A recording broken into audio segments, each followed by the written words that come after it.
All right, everybody. Today is Saturday. Nice, peaceful day. Okay, we have a distracted driver in front of us. Exhibit A, right out of the gate. Always be very leery of these people. They'll swerve into your lane, hit you, and then blame you when it comes time to file an insurance claim. Fires are still ongoing. They're now kind of creeping over the hill. You'll see them all the way to my left. Pretty significant. It's crazy. But today I wanted to talk to you guys actually a little bit about property damage. We get a lot, and when I say property damage, it's just kind of like a term we use even though your car might actually need to be replaced after an accident. So property damage is what happens after an accident. Obviously there's an injury to your car, if you will, smashed in hood, bumper, maybe airbag deployment. And what do you do next? I always tell my clients there are two sides to a car accident. There's the personal injury side, and then there's the property damage side. Let me just go around this guy. He's making me nervous. There you can see the good view of the fires here.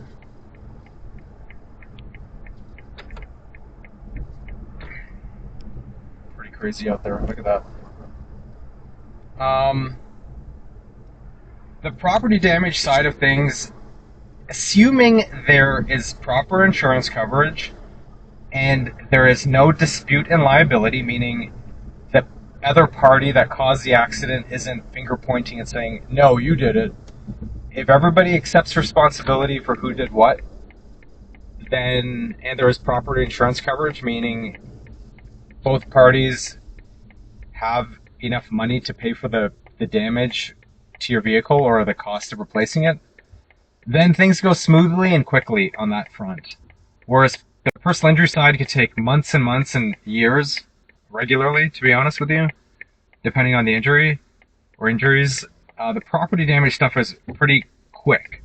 So a couple of things to note on the so-called property damage side is what will happen is your car, after an accident, if it is not drivable, is generally going to get towed to either a collision center, usually nearby. It's going to sit in their lot at the collision center. Or if you're lucky and you have your wits about you, you can get the car towed to your own car insurance's storage yard somewhere. This gets really nuanced, so I'm not going to jump into too much about that yet, maybe on another episode. But after the car is towed somewhere, you need to get on the horn, or we can help you with getting the insurance company to handle it, meaning putting them on notice of where the car is, if they don't have it. Because often the car is going to get, look at this guy crossing, not advisable. He's feet away from a crosswalk, so why you would cross in the middle of the road like that is stupid. In any event, so where was I? Okay, you need to put your car insurance company and the other party on notice of where the vehicle is. So now it's their problem of dealing with the hot potato. What people don't realize is, unless it's at one of the car insurance company's lots, which it usually isn't right away, it's collecting storage fees, and a lot of people don't realize that. If you're in an accident on a Friday night and that car gets towed to some random lot that you don't know about, which often people don't, because it's kind of like the fog of war, as I call it. The problem is, now that car is collecting, you're being billed $150, maybe more dollars a day for that car just to sit in some crappy ass collision center's parking lot. And you can say, well, I didn't agree to that. Well, maybe you didn't, but maybe you did when you let the tow truck hook your car up. And what will happen is, if it stays there for too long without you telling your insurance company, it doesn't take many days for you to suddenly owe $1,000 or $2,000 for storage fees on that vehicle.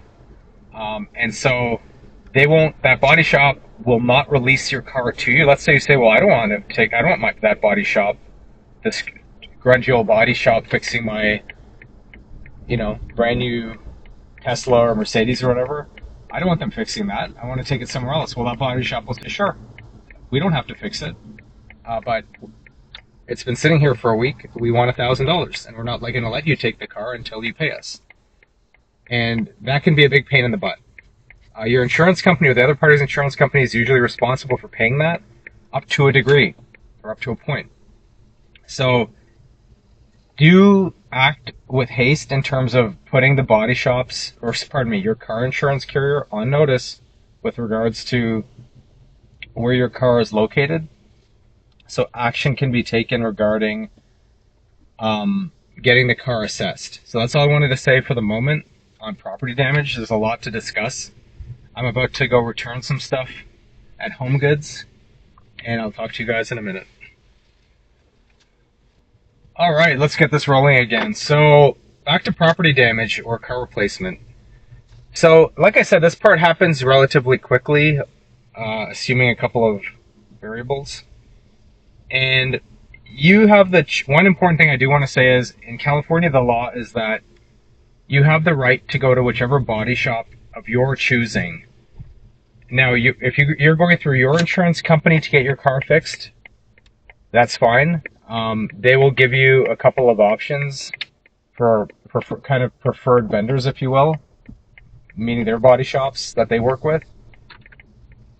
However, you don't have to go to those body shops. If you have your own body shop that you worked with before, or let's say you want to go to one that's known to do really good work for your make and model of car, you can absolutely go there, and your insurance company has to pay that for your car to get fixed there. There are a couple nuances to that too, but in a nutshell, yeah, you can go wherever you want. Now, what's normally going to happen is you're either going to drive your car to that body shop, or you're going to take photos and send it to the property damage adjuster for the insurance company, and they're going to assess whether, together with the body shop sometimes, whether your car is repairable, or they just need to pay you out the replacement value, meaning the fair market value for you to buy a new one. Sometimes cars are just too badly damaged to repair, and the car insurance company will say, well, there's no point in repairing this. It's too costly to repair it, so we'll just pay you for you to go get a new one. A couple things you should know about that. Let's say you have a 2021 I don't know, Chevy Malibu. They're not going to pay you the amount of money for getting a now 2024 or 2025 model Chevy Malibu. That's not how that works, unfortunately. You're just going to get paid for the fair market value of what your car is worth. So the used value of your own car. So you'll get whatever a 2021 or 2020 Malibu is today, whatever model number you had, year you had, that's all they legally are obligated to pay you for replacing your car now. The insurance companies are going to do a report looking at all the comparable sales with your trim level and make, model, year, mileage, depending on like a 15 to 50 mile radius around you. And one thing I will say, as much as car insurance companies do a lot of sneaky stuff, one thing they're generally pretty good at is paying a fair price for your vehicle, meaning giving you a fair market value for a vehicle. To a lot of people, it sucks for them because, it's a car maybe they bought new, they've meticulously maintained, and, it's kind of like their little baby.